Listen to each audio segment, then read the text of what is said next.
नमस्कार दर्शक बंधु जय जगन्नाथ। वर्ष 2025 एमिति एक वर्ष अटे जो वर्षरे कि कर्मफलर दाता न्यायर देवता शनिदेव राशि परिवर्तन करिवे। ज्योतिष शास्त्र रे शनिंकर एही राशि परिवर्तन को अत्यंत गुरुत्वपूर्ण बोली विवेचना करा जाए। आसंता मार्च 29 तारिख को शनिदेवंकर महापरिवर्तन हेबाकु जाउची। राशि परिवर्तन व्यक्ति जीवन में प्रत्येक क्षेत्र को प्रभावित करिथाए। ग्रहंक राशि परिवर्तन फल बेले बेले भाग्य खोली जाए तो केतेबेले जीवन दुर्विषह हो जाए। शनिदेवंकर जो गोचर हेबो बा शनिंकर जो चलन हेबो से चलन रे 12 गोटी राशि उपरे प्रभाव पड़ी थाए। मार्च 29 तारिख रे शनिदेव कुंभ राशि को छाड़ी मीन राशि रे प्रवेश करिवे एवं एही मीन राशि रे 2.5 वर्ष रहिबे। शनिदेव गोटिए राशि रे प्रायतः 2.5 वर्ष रहिथांती। तेबे आजिर एही भिडियो रे आमे माने जानिबा एही शनिदेवंकर महापरिवर्तन केउ राशि मानक पई शुभदायक रहिछि। जानिबा पूर्वरु आपण माने जदि आम चैनल नूतन दर्शक होइथांती तेबे आम चैनल को निश्चित सब्सक्राइब कर दियंतु एवं पाखरे थिबा बेल आइकन को प्रेस कर दियंतु। प्रथम भाग्यशाली राशिटी हेउची वृष राशि। एही राशिर व्यक्ति विशेष मानकर आय रे वृद्धि हेबो।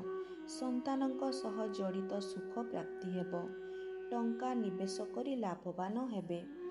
व्यवसाय रे प्रचुर परिमाण रे लाभ हेबो। चाकरी क्षेत्र रे पदोन्नति हेबो। कर्म क्षेत्र रे उन्नति देखादेबो। पारिवारिक जीवन सुखमय हेबो। नूतन जानवाहन क्रय करिवे। आर्थिक स्थिति सुदृढ़ हेबो। समस्त कार्य रे एमानंकु सफलता मिलिबो।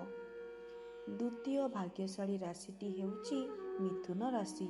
एही राशिर व्यक्ति विशेष मानकर जीवन रे कर्म क्षेत्र रे उन्नति देखादेबो। अटकी रहिथिबा समस्त कार्य पूरा हेबो। मानसिक दुश्चिंता दूर हेबो। नूतन चाकरी मध्य प्राप्त करिवे। चाकरी रे पदोन्नति हेबार मध्य योग बनुअछि। संतान योग मध्य बनुअछि। बेपार वाणिज्य रे प्रचुर मात्रा रे लाभ मिलिबो। आपणक पई धन रोजगार रो नूतन रास्ता खोली जिवो। प्रत्येक क्षेत्र रे आपणकु सफलता प्राप्त हेबो। दाम्पत्य जीवन सुखमय हेबो। तृतीय भाग्यशाली राशिटी हेउची सिंह राशि।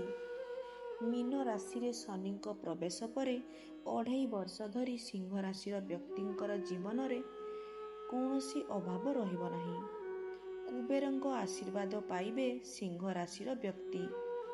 सिंह राशिर व्यक्ति विशेषंक पई शनिंकर राशि परिवर्तन अत्यंत भल प्रभाव पकाइबो। एही अवधि मध्यरे अर्थ विनियोग एही राशि मानक पई अभिवृद्धि घटाइबो। सेमाने शत्रु मानक उपरे विजयी हेबे। एही लोकंक पई सरकारी चाकरीर योग मध्य बनुअछि। चतुर्थ भाग्यशाली राशिटी हेउची धनु राशि। शनि गोचर जोगु पंचम ग्रह रे सब किछि भल रहिबो। इच्छा अनुसारे समस्त कार्य गुड़िक पूरण हेबो। शनिवार नियम अनुसरण करंतु। जदि एही राशिर व्यक्ति विशेष माने कठिन परिश्रम करंती तेबे एमानंकु सरकारी चाकरी करिवार सुजोग मध्य प्राप्त हबो। राताराती मालामाल होई जिवे। आर्थिक अभाव केबे रहिबो नाही। पारिवारिक जीवन सुखमय रहिबो। समस्त कार्य रे सफलता प्राप्त करिवे। आर्थिक अवस्था सुदृढ़ हेबा सहित सबु समस्या को दूर करिवे शनिदेव। पंचम भाग्यशाली राशिटी हेउची मीन राशि। मीन राशि रे पंचम घरे शनि गोचर करिवे।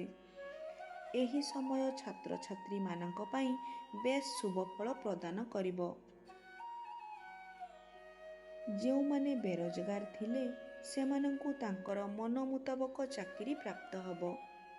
चाकरी रे पदोन्नति हेबार योग मध्य बनुअछि। आर्थिक स्थिति मजबूत हेबो।